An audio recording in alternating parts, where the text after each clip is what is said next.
acá poesía y allá narrativa. Cualquier libro que te llame la atención, lo abres,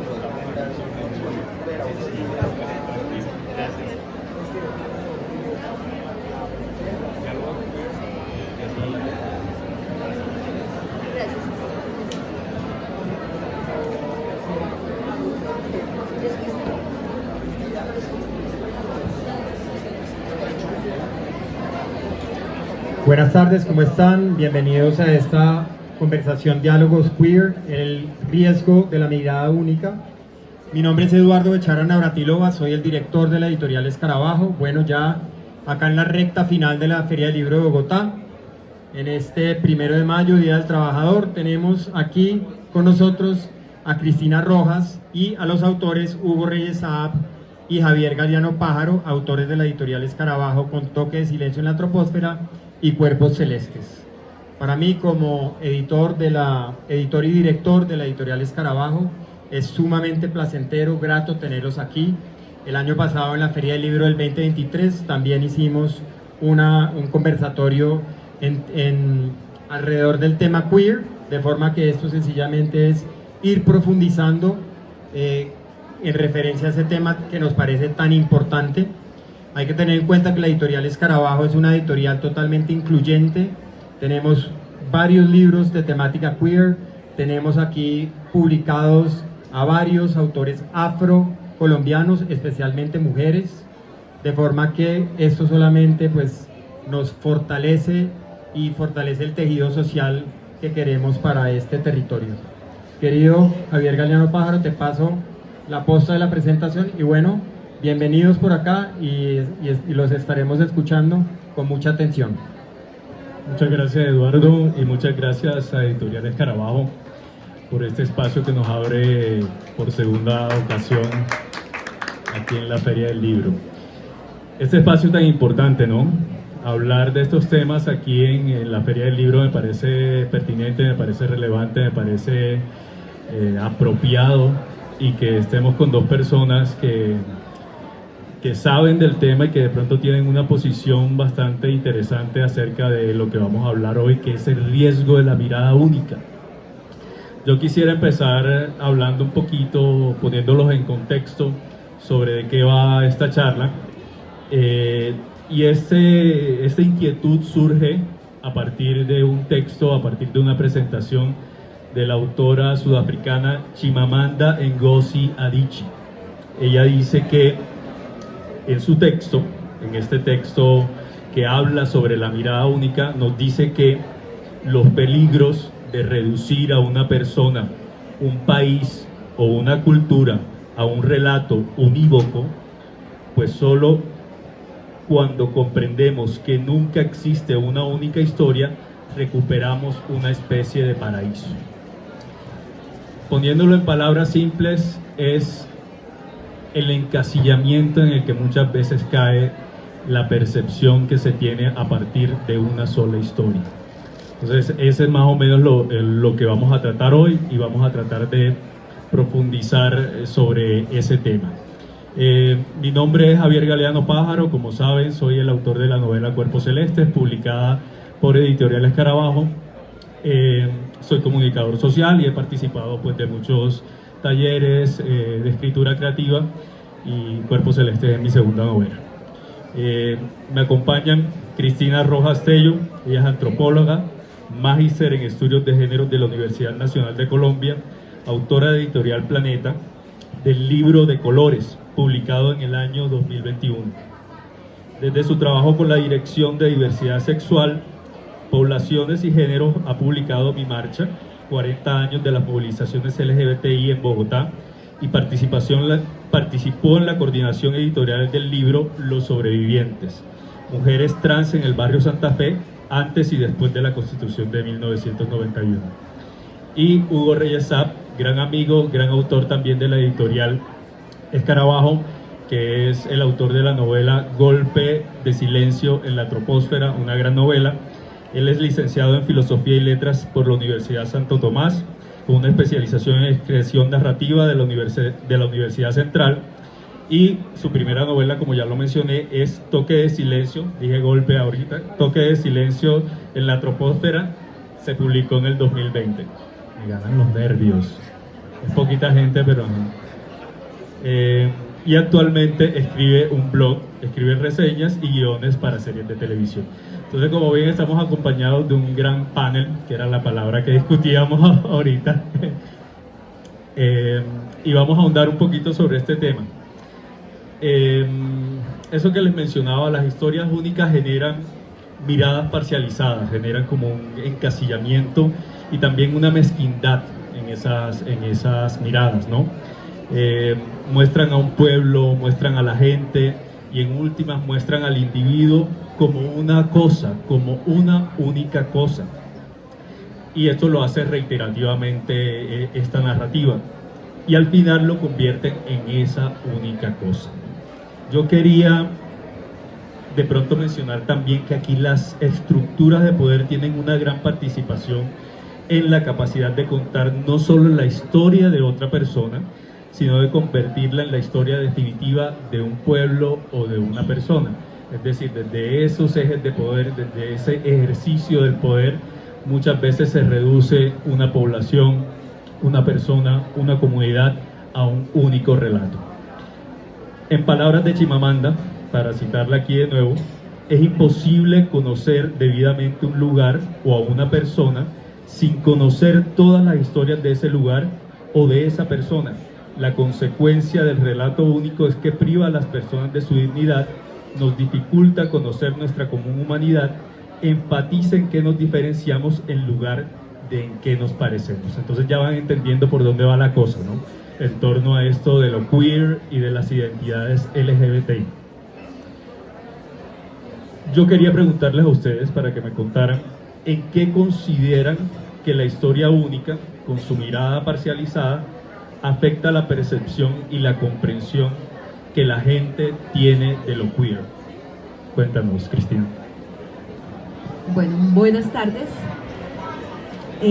Muchas gracias por esta invitación, Javier, Hugo, Editorial Escarabajo.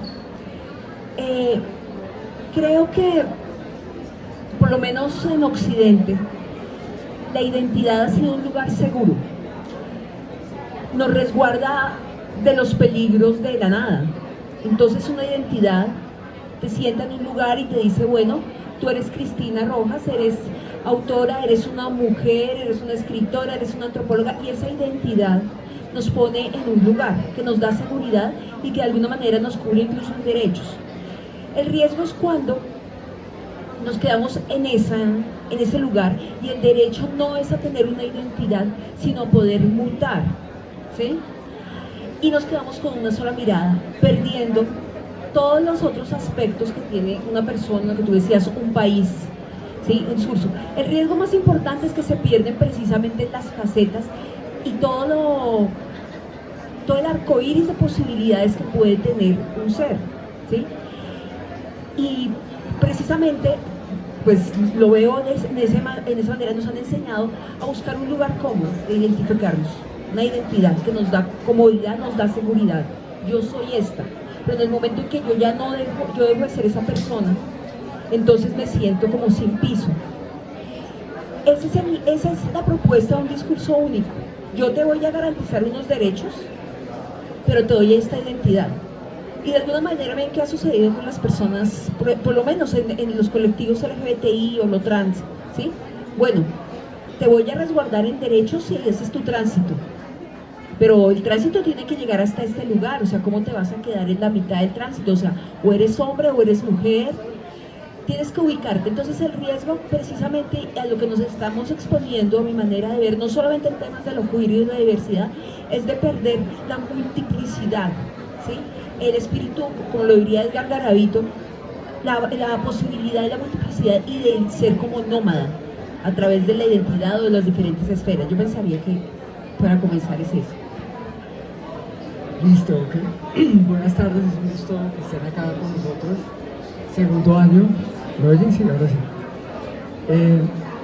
Cuando yo pensé en convocar esta reunión de las conversatorios queer alrededor de la mirada única, ¿sí? fue a raíz de un documental que vi en televisión hace como unos 2 meses sobre Whitney Houston, la cantante negra pues que nos gustaba tanto a todos y que tuvo este final tan triste, el final de su vida, que ella muere pues de una manera muy trágica. Y en el documental yo me enteré que el problema que ella tuvo con su público era que era una cantante negra pero que cantaba como blanca, y ese fue lo que su comunidad negra en cierta manera le reclamó todo el tiempo, y fue parte del problema que ella tuvo con su drogadicción, o sea, el no sentirse, o sea, el no poder cantar el arte que ella quería cantar, la forma como ella quería cantar, y el ser discriminada por su mismo grupo humano porque no era lo suficientemente negra. Entonces, pensando en lo queer, yo también pienso lo mismo, ¿no? El estereotipo que existe sobre lo que se considera que es queer, ¿sí? O sea, ¿cómo es ser queer? ¿Qué se supone que es? ¿Por qué tiene que ser una sola cosa? Así como estaba diciendo Chris, ¿por qué la gente tendría que transitar hasta un punto, que es el punto donde la sociedad me dice que tengo que llegar, y por qué la sociedad no puede respetar el punto donde yo quiero estar? Entonces a mí me parece que la mirada única es terrible porque aplasta, no permite que a mí me vean como un ser humano completo, con toda mi historia, con todas mis tendencias, con todo lo que soy yo. Entonces siento que si uno no le da la oportunidad personal, ¿sí?, al grupo humano o a la persona como tal, uno se queda como con una sola versión, que podría ser la versión oficial, que se supone que es la que se tiene que tener sobre uno. Eso es básicamente lo que yo siento que hace la mirada única. Sí, ahí también lo que tú mencionabas, hay un peligro de la versión oficial. Esto que hablábamos al principio del ejercicio del poder y cómo el poder de alguna forma reduce la historia de un pueblo, reduce la historia de una población, reduce la historia, en este caso, de una comunidad, de una minoría, entre comillas, ¿no? Yo también ahí quería señalar de pronto, y es algo también a un nivel más personal y más, digamos que del oficio de escritor, en algo que ustedes de pronto también se pueden identificar, y es el riesgo que corre el escritor queer o la persona que escribe sobre temas queer de ser víctima o de presentarse ante una mirada única, ante ese sesgo, ¿no? Hay como una expectativa o una percepción que resulta bastante limitante, y que yo digo que en mi caso ha sido un tema con el que en mi corta trayectoria he batallado, ¿no? Digamos que las 2 novelas que yo he publicado no tienen temática gay per se, no tienen una temática queer como tal, pero yo ahí me cuestiono mucho, digo, ¿qué es lo que hace realmente un autor queer? Y sobre qué debe escribir. Ese encasillamiento o esa limitación hacia dónde nos lleva, porque para mí lo queer también debe permitir ese arcoíris que tú mencionabas, Cristina, de 1000 miradas, de 1000 expresiones, y también yo creo que es un poco abrazar la diversidad y abrazar la diferencia, y como escritores es importante explorar distintas experiencias, acercarnos a otras realidades e imaginarnos en lo posible cómo es habitar otros cuerpos, ¿no? Entonces yo creo que para mí ha sido un ejercicio como escritor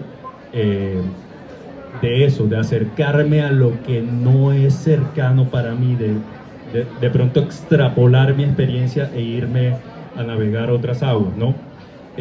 No necesariamente de temáticas como el romance o como el despertar sexual o con personajes necesariamente identificados como queer. Entonces, yo aquí quería también darles el paso para que ustedes me sigan contando, porque se habla de la necesidad de un equilibrio de relatos, de contrastar lo que se cuenta o se supone de las personas queer y lo que realmente son. Yo quisiera preguntarle a Cristina directamente, por su experiencia en el cargo de la Dirección de Diversidad de la Secretaría Distrital, ¿cuáles han sido esos equilibrios de relato que ella ha tenido que trabajar para llegar a un balance de la percepción que se tiene hacia afuera de la realidad de estos grupos humanos? Muy difícil, ¿no? Un poquito. No, pero ya la desenredé un poquito. Bueno, digamos que en la misma línea de lo que les comentaba al comienzo, hay una necesidad, hemos estructurado en la sociedad para tener ciertos lugares de seguridad. y la identidad nos da esa seguridad. Por ejemplo, en los temas de diversidad sexual, una de las cosas que ha sido claves para poder conseguir derechos, ¿sí?, acceder a derechos, a garantía de derechos, ha sido, por ejemplo, enmarcarnos en la sigla LGBTI. Estratégico. ¿Por qué? Porque era un grupo de personas con orientaciones sexuales e identidades de género diversas, todas con diferentes problemáticas, todas con diferentes necesidades e historias problemáticas. Pero en un momento de la historia, que por lo menos en Colombia fue más o menos a finales de la década de los 90, comienzo del 2000 con el proceso de Planeta Paz, se decide poner a todas estas personas, así fueran muy diferentes, dentro de un mismo paquete, que es lo LGBTI. ¿Por qué? Porque era estratégico. Porque si por un lado están luchando las lesbianas, por otro lado las personas trans, por otro lado los gays, digamos que no se conseguía el mismo efecto de fuerza y de unión. Entonces, esa identidad como lo LGBTI resulta ser estratégica.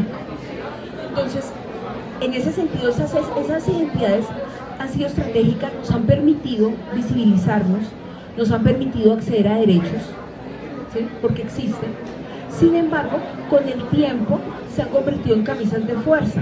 Entonces, la invitación sería en ese momento que esas identidades, esas miradas, entonces las personas LGBTI, ¿no?, entonces, sea solamente una herramienta de análisis, una forma de observar un fenómeno social, pero que no nos quedáramos ahí enfrascados.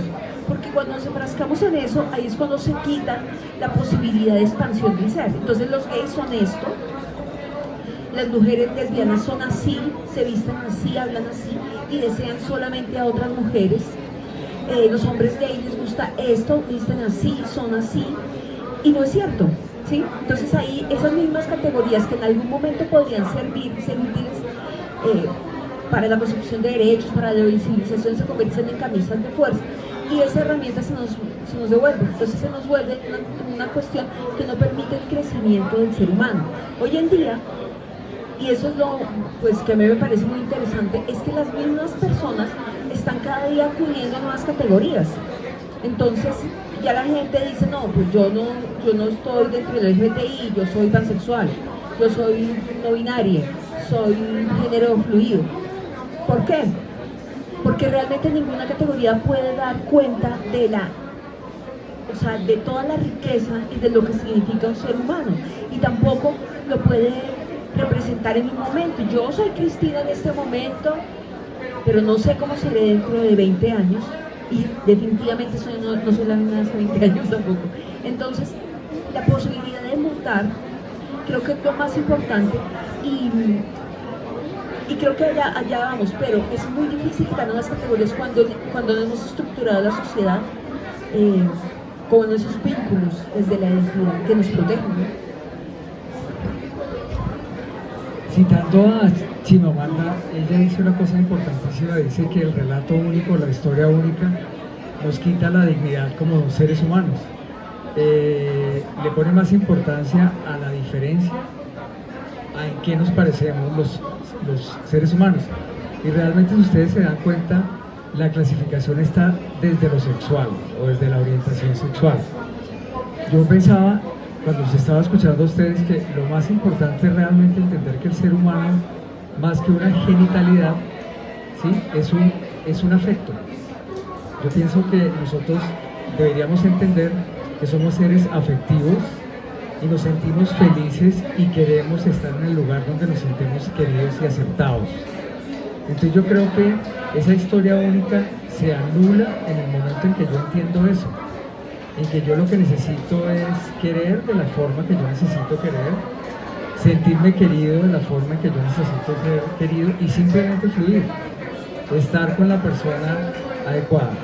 Eso no tiene que ver con nada más. Entonces yo pienso que en el fondo es un discurso tonto de querernos encasillar en una cantidad de categorías tontas, cuando realmente yo pienso que el Homo sapiens, por así decirlo ahorita, lo que necesita es evolucionar hacia el Homo sensus, que es no solo el que ya piensa porque aprendió a pensar, sino que ya está en capacidad de sentir y de pensar, y por consiguiente de amar y de querer libremente como quiera, como se sienta bien.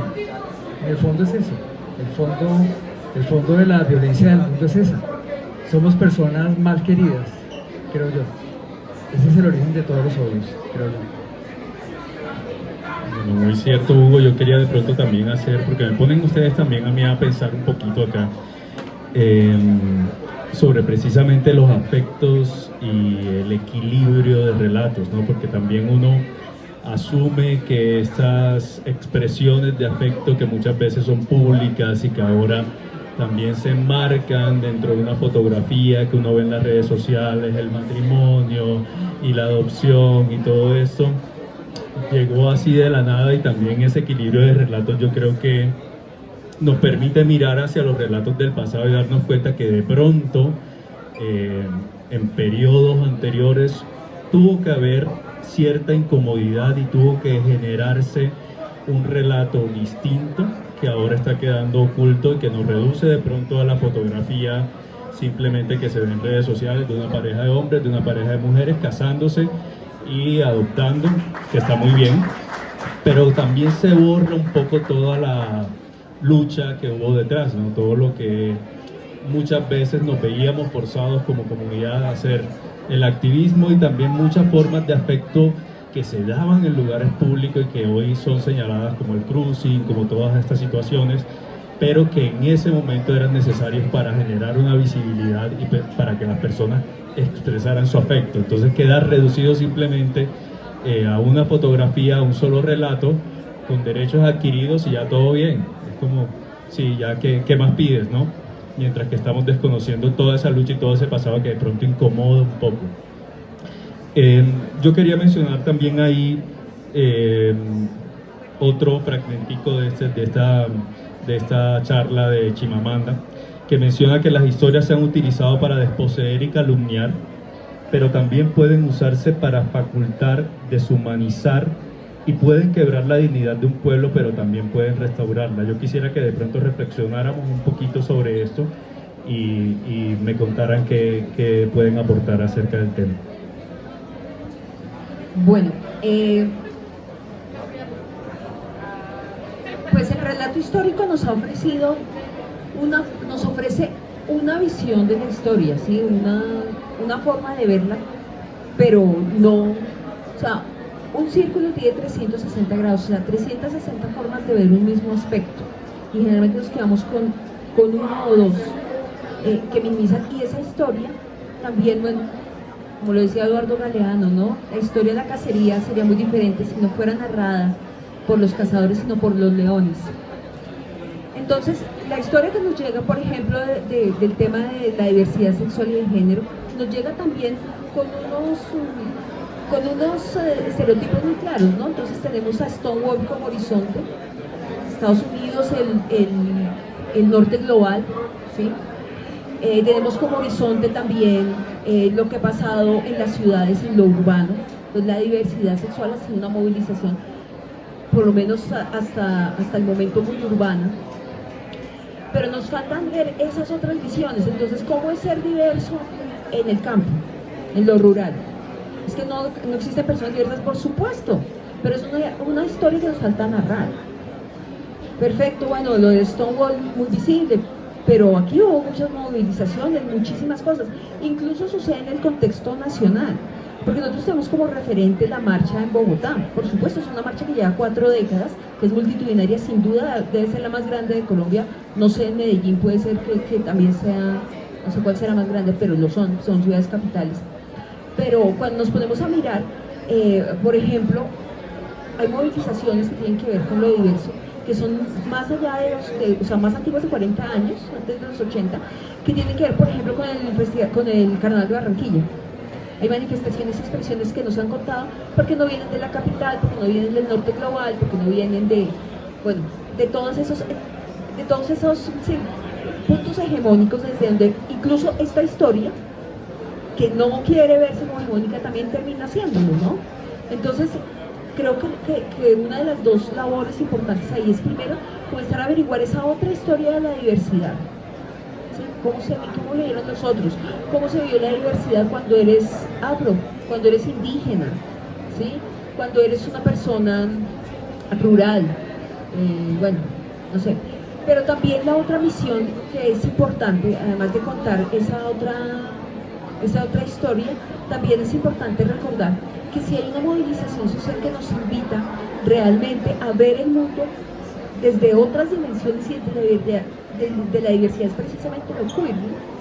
O sea, nos invita a ver más allá de esas, de los patrones y de las identidades impuestas, pero nos dejamos enredar otra vez. Entonces comenzamos, incluso lo queer, ¿sí? Que la teoría queer nos habla de no nombrarnos, de no tener una identidad, pero hay personas que se llaman yo soy queer, o sea, te pusiste una identidad, cuando realmente la invitación sería al transcurso, a la transformación constante, no tanto el derecho a sentarme, ya lo había dicho, en una identidad, sino el derecho a transitar y a transformarme constantemente. Hacia allá yo pensaría que deberíamos apuntar. Listo, muy bien. Estamos en la Feria del Libro, obviamente, y tenemos que hablar de libros. Y yo siempre he pensado que la historia, o sea, estabas hablando de una manera distinta de narrar las cosas. Y es importante pensar en la responsabilidad que tenemos nosotros como narradores de esas otras historias. Porque lo bueno de cuando uno lee o cuando uno le gustan los libros es que uno tiene la posibilidad de ver otros puntos de vista, de vivir otras vivencias, de encarnar otros cuerpos, de encarnar otras historias, de ir a otros países, a otros lugares, a otros mundos. Cuando uno lee, uno vive miles de vidas al tiempo. Eso es lo increíble, lo que más me ha gustado a mí de haber sido lector desde niño.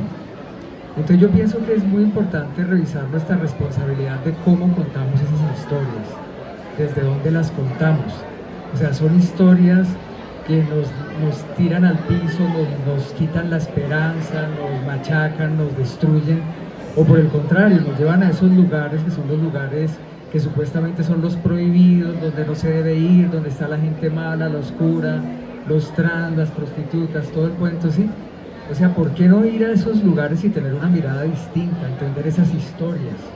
¿Qué pasa con esos seres humanos que también están allí, que también merecen habitar el mundo, que también merecen que escuchemos sus historias y que nos cuenten sus historias? Entonces yo pienso que nosotros como narradores tenemos esa gran responsabilidad, porque uno como escritor, pues, si quiere crear algo nuevo tiene que irse para los márgenes, indiscutiblemente. O sea, si uno va a escribir desde el centro, pues escribe periodismo tal vez, ¿no? Es una cosa que es como muy central allí. Exactamente, pero digamos que uno como creador, como literato ya tiene que irse a explorar los mundos desconocidos, a ver qué pasa. Puede que uno se pierda, puede que uno cometa muchísimos errores, ¿sí? Pero el solo intento de ir hasta allá y volver y contarlo, aunque no triunfe, aunque no lo cuente bien, ¿sí? Pero teniendo la buena intención de querer contarlo, teniendo la buena intención de querer visibilizar esos mundos que la gente no conoce, yo pienso que ahí empezamos a cambiar las historias únicas y las miradas únicas. Porque en cierta forma es mirar con compasión. O sea, ¿quién dijo que el que es diferente a mí no merece ser escuchado? ¿Quién dijo que el detractor mío podría tener razón? De pronto el que estoy equivocado soy yo. Y en el fondo tenemos que encontrar es como un balance, como un punto intermedio donde podamos estar pues toda la masa humana, ¿no? O sea, lo que nos acerca y no lo que nos separa. No lo que nos categoriza, sino lo que nos une, como la gran familia humana. Yo pienso que esa es la gran responsabilidad que tenemos nosotros desde la literatura queer y desde la literatura en general, obviamente. Bueno, muchas gracias, Cristina, muchas gracias, Hugo. No hemos terminado todavía. Ya casi faltan 10 minutos. Yo quiero que también ustedes hablen en algún momento, que de pronto nos sus opiniones, nos compartan sus opiniones. Yo tenía algo que anotar con respecto a eso, y es que alguna vez me encontré con algo que se llama el Manifiesto Spit. Ahí mencionaban de un gran amigo que se llama Carlos María Romero. Él reunió una cantidad de documentos y manifiestos que se hicieron en torno a lo queer desde los años 60 hacia acá. Y ahí me encontré con un concepto que me pareció muy interesante, que es el de ancestralidad queer. A mí ese concepto me llama mucho la atención porque de alguna forma nosotros somos herederos de una antorcha que se nos pasó en esa lucha que viene desde hace mucho tiempo. Y creo que estamos cayendo en un momento histórico en el que se ha borrado ese pasado que tal vez tuvo una carga bastante oscura, que estuvo permeado por enfermedades de transmisión sexual, por el VIH, por una cantidad de cosas que nosotros queremos, el pecado, el señalamiento, la salud mental, ¿sí me entiendes? Toda esta condena a la criminalidad, y de alguna forma se nos ha olvidado que eso hace parte de esas múltiples miradas que nos ayudan a construir una mayor riqueza y una mayor diversidad dentro de este conjunto de personas, ¿no? Yo quería ya cerrar para darle espacio de pronto a preguntas o comentarios del público. ¿Cuáles son las actitudes? Ya tú respondiste un poquito de eso, pero me gustaría que de pronto pudieras agregar más. ¿Qué desde lo personal y también ustedes como autores se deben asumir para derrotar el imperio de la historia única? Sobre todo como autores, a mí me parece que ese compromiso, y ya que estamos aquí en la Feria del Libro, es importante que hablemos desde ese punto de vista, porque finalmente este es el espacio para hacerlo. Entonces, cuéntanos, Cristina.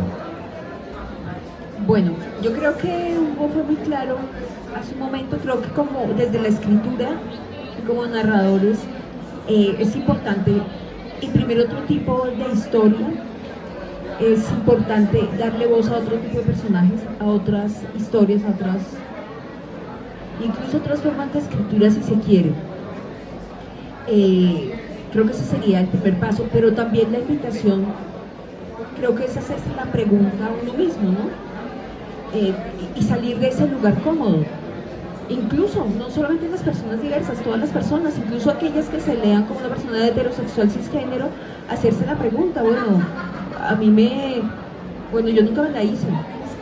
Qué interesante que las nuevas generaciones por lo menos se hagan esa pregunta, o sea, ¿realmente soy una mujer?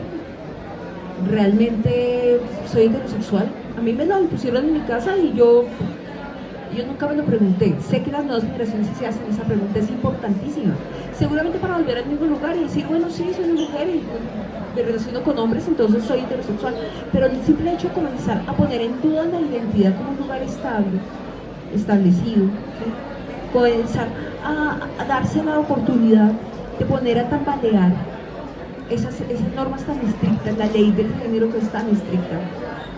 Yo creo que puede abrir la posibilidad a otro tipo de humanidad donde lo que, y también te tomo lo que estabas diciendo, donde ya no el objetivo sea competir, ¿sí?, unos contra otros, tienes que ser el mejor, tienes que producir más, sino donde el mejor sea el que más cuide al otro, sea una sociedad del cuidado, donde el que resalte sobre todo es el que más cuidó, ¿sí?, que más cuida al otro, el que más se cuidó. Entonces, yo pensaría que esa es como la invitación desde mi edición. Yo no sé que ahorita que estabas hablando de eso, que cuál podría ser la otra propuesta, y ya hemos hablado pues desde la literatura, desde lo humano y todo. Yo odio las matemáticas, pero me encanta la física, la física me encanta. Y yo a veces pienso, Albert Einstein saca su fórmula E igual a mc al cuadrado, donde nos explica el universo a grandísima escala. Ahora está muy de moda la mecánica cuántica, que es al revés, completamente al revés. O sea, es el gran universo, pero microscópico, que es donde estuvo trabajando Stephen Hawking, ¿sí? Y él no logró conseguir, o sea, la idea de él era encontrar esa fórmula igual a la de Einstein, que explicara lo mismo que la gran fórmula, pero en pequeño. Él decía que en el momento que se lograra sacar esa fórmula, íbamos a unir los dos mundos, o sea, lo macro y lo micro, y seguramente en ese momento la humanidad ya iba a encontrar un norte exacto hacia dónde ir, porque ya físicamente iba a entender de qué se trataba el cuento, desde el mundo físico. Entonces yo a veces pienso que lo que tenemos que hacer es eso. Yo pienso que nosotros como seres humanos internamente tendríamos que hacer eso. O sea, tomar ese gran mundo, todo esto que estamos hablando, porque todas estas miradas, todo eso que estamos viendo hacia afuera es realmente como Albert Einstein, ¿no? El gran mundo, ¿sí? Y girar un poquito como a esa parte cuántica, que realmente sea el alma humana, ¿sí? E intentar encontrar ese punto intermedio donde podríamos unirnos todos y darnos cuenta que más allá de las clasificaciones, realmente lo que estamos buscando es ser felices, simplemente. Y yo pienso que si la sociedad nos ayudara un poquito, o nosotros más bien, no la sociedad, porque nosotros somos realmente la sociedad, ¿sí?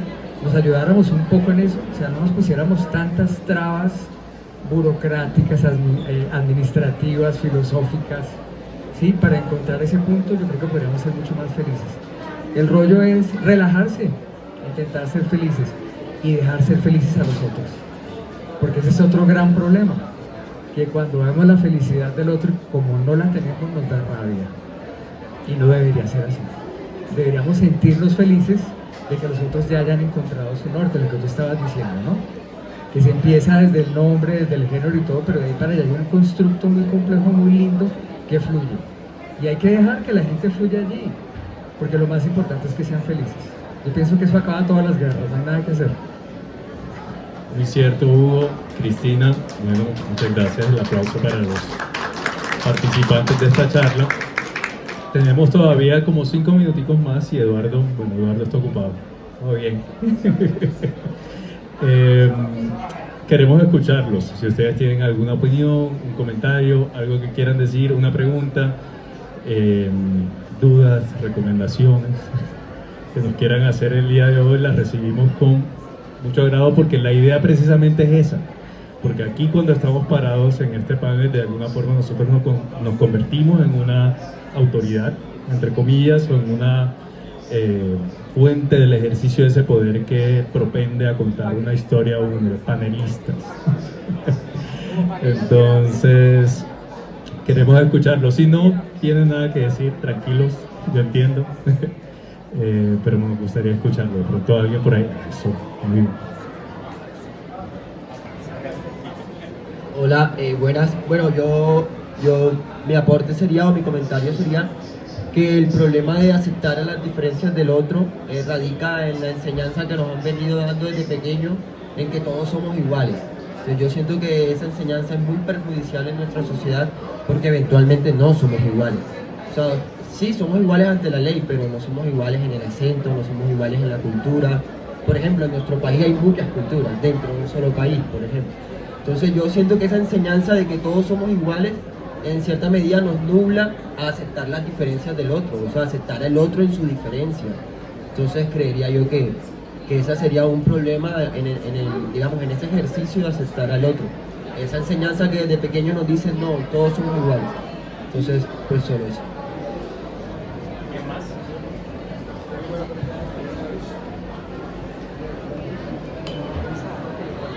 Sí, yo quisiera preguntarle a Cristina específicamente.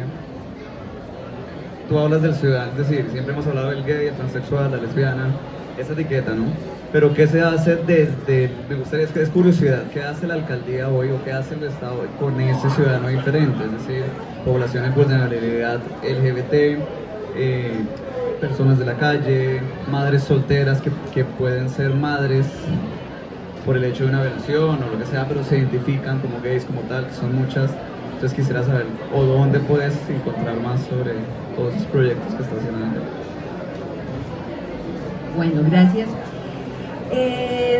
Bueno, digamos que en las últimas administraciones, y bueno, la verdad es que siendo Bogotá, pues ciudad capital, siempre digamos que se lleva una delantera con relación a muchas otras ciudades relacionadas a los temas poblacionales. Por ejemplo, en los temas de diversidad sexual, que es lo que yo manejo, en Bogotá hay una política pública LGBTI desde hace 17 años. ¿Sí? Es la más antigua que hay en Colombia, incluso es más antigua que la política pública nacional, que todavía está, que ya está construida, pero todavía está en construcción del plan de acción. O sea, tenemos 17 años donde se ha avanzado bastante en derechos. Falta muchísimo, falta mucho, pero hoy en día uno puede ir a un hospital, ¿sí? Y encontrar, estoy hablando de hospitales públicos, donde la red hospitalaria pública, donde ya hay médicos y personal médico que tienen una mirada, por lo menos un enfoque diferencial, ¿sí? O sea, hace 15 años las cosas que uno ve en Bogotá era difícil pensarlas, ¿no? Incluso en el tema de la salud, pero también en el tema de la educación. Lo que pasa es que ese es un tema complejo, ese es un tema muy difícil, donde tú puedes tener unas propuestas, unas cosas. Incluso Colombia tiene muchos avances en temas de jurisprudencia, con respecto a diversidad sexual. Pero una cosa es el tema legal y otra cosa es el cambio de la conciencia ¿sí? La cultura, o sea, una cultura que es bastante machista, patriarcal, misógina, homofóbica. Podemos tener unas leyes, sí, unas leyes de wow, pero nos falta bajar todavía todas esas cosas. Bueno, donde yo trabajo, en este momento se llama la Dirección de Diversidad Sexual, Poblaciones y Géneros, y precisamente se hace todo lo que tiene que ver con garantía de derechos de las personas LGBTI en la ciudad. Bueno, yo les puedo dar la página, en Bogotá se puede hacer, ahí está toda la información.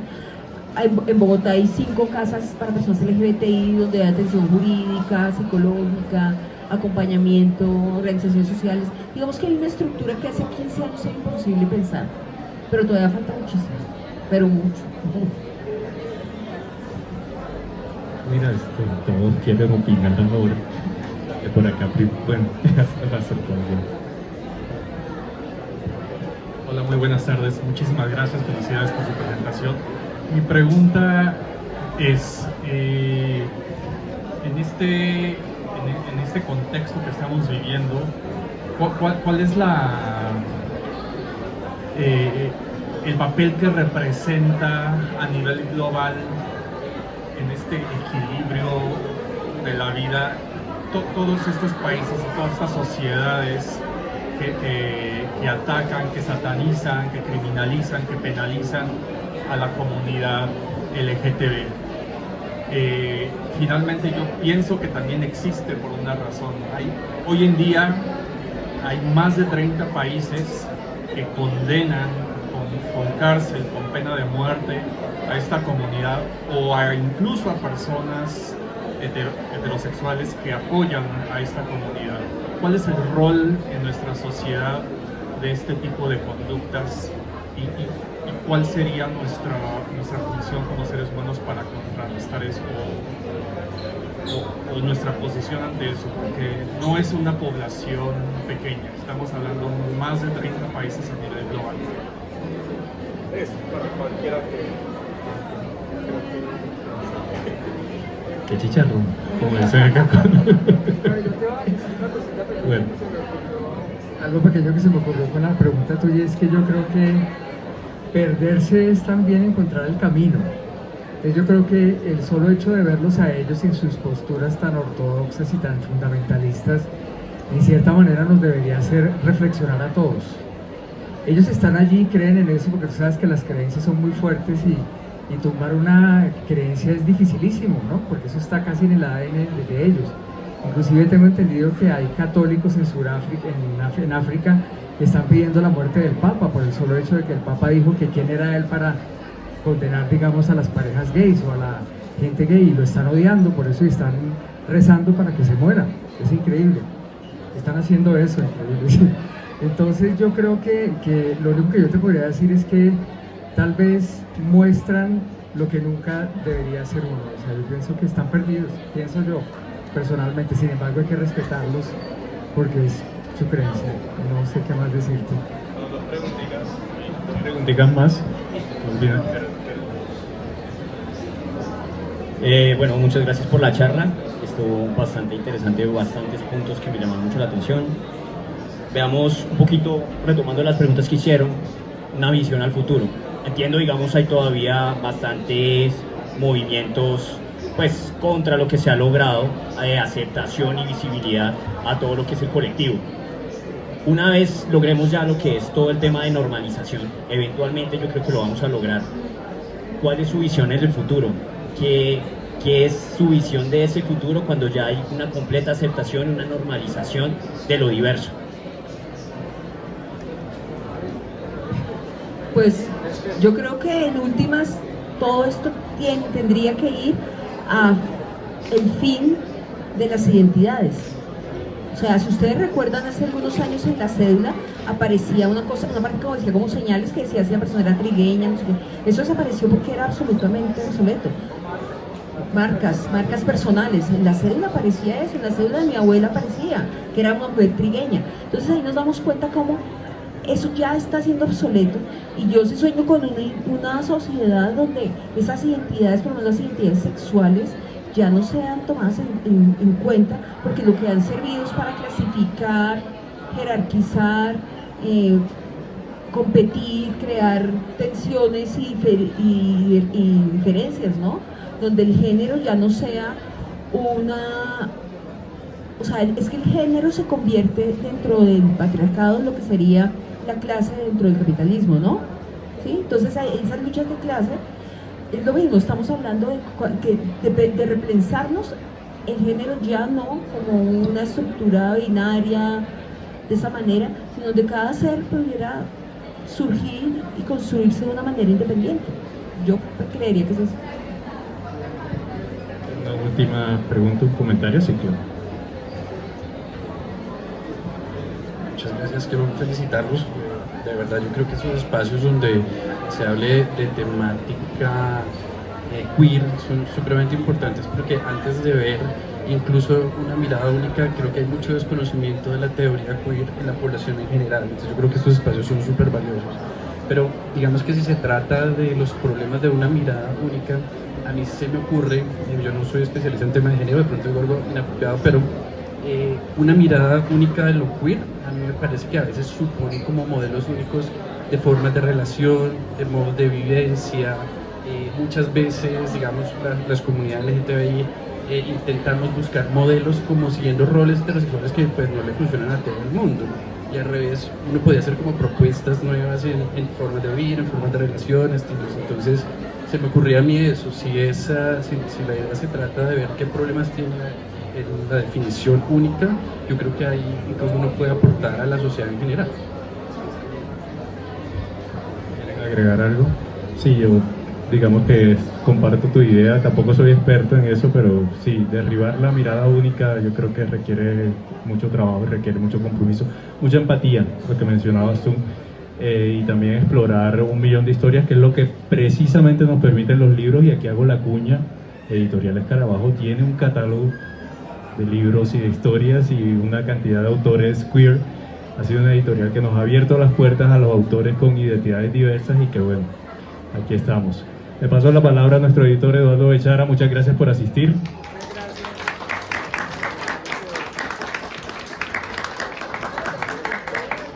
Bueno, muchísimas gracias a nuestros presentadores por ampliarnos la visión, la cultura sobre estos temas tan importantes. Y nada, sencillamente manifestarles que esta es y seguirá siempre siendo una editorial de puertas abiertas para ustedes, para los géneros diversos, para las negritudes, para los poetas y los narradores originarios, y con esto vamos tejiendo el tejido social de este territorio.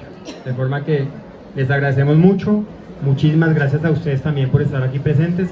Los libros están ahí, de forma que los invitamos a dejarse de verdad profundizar por ellos y atravesar por ellos, y los autores también están ahí.